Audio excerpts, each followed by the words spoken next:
বাংলাদেশে জাতীয় সংসদ নির্বাচনে বিএনপি নিরঙ্কুশ বিজয়কে গুরুত্ব সহকারে দেখছে ভারত। নির্বাচনের সরকারি ফল আসার আগেই ভারত বাংলাদেশ কূটনৈতিক সম্পর্ক আবারও পুরনো ছন্দে ফেরার ইঙ্গিত দিল দিল্লি, এমনটাই মনে করছেন বিশ্লেষকেরা। বিশেষ করে তারেক রহমানকে দেয়া নরেন্দ্র মোদীর শুভেচ্ছা তেমনই বার্তা দিচ্ছে বলেই মত তাদের। 2024-এর 5 আগস্টের গণ-অভ্যুত্থানের 1.5 বছর পর বাংলাদেশে অনুষ্ঠিত হয়েছে ত্রয়োদশ জাতীয় সংসদ নির্বাচন।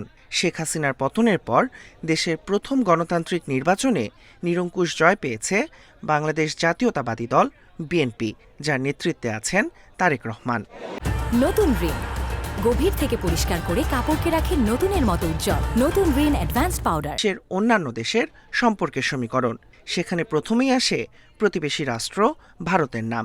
তারেক রহমানের এই জয় দেশটির জন্য অত্যন্ত গুরুত্ব বহন করছে বলে মনে করেন ভারতীয় সংবাদ মাধ্যম এনডিটিভির জ্যেষ্ঠ সম্পাদক চন্দ্রশেখর শ্রীভাষণ।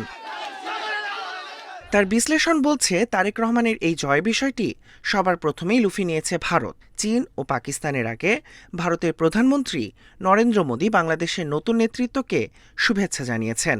মোদী তার শুভেচ্ছা বার্তায় বলেছেন, তার সরকার একটি গণতান্ত্রিক, প্রগতিশীল এবং অন্তর্ভুক্তিমূলক বাংলাদেশকে সমর্থন করবে।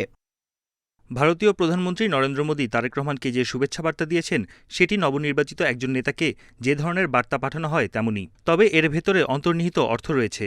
স্পষ্টতই ভারত গত 18 মাসের অস্থিরতাকে পেছনে ফেলে আসতে চায়। এই বিশ্লেষক আরও মনে করেন, ভারত সরকার এখন বাংলাদেশের নেতৃত্বে পরিবর্তনটিকে স্বীকৃতি দিয়েছে। এজন্য বিএনপির ক্ষমতা গ্রহণ নিয়ে চিন্তিত হবে না নয়াদিল্লি।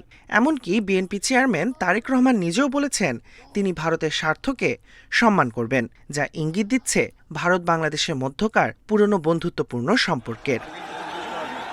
শেখ হাসিনার পতনের পর ঢাকা ও দিল্লির সম্পর্কে টানাপোড়েন চলতে থাকে। তারেক রহমানের নেতৃত্বে সরকার গঠনের বিষয়টি নিশ্চিত হওয়ার পর দ্রুত বরফ গলতে শুরু করেছে দুই দেশের সম্পর্কে। Tahmid Abrar, independent news.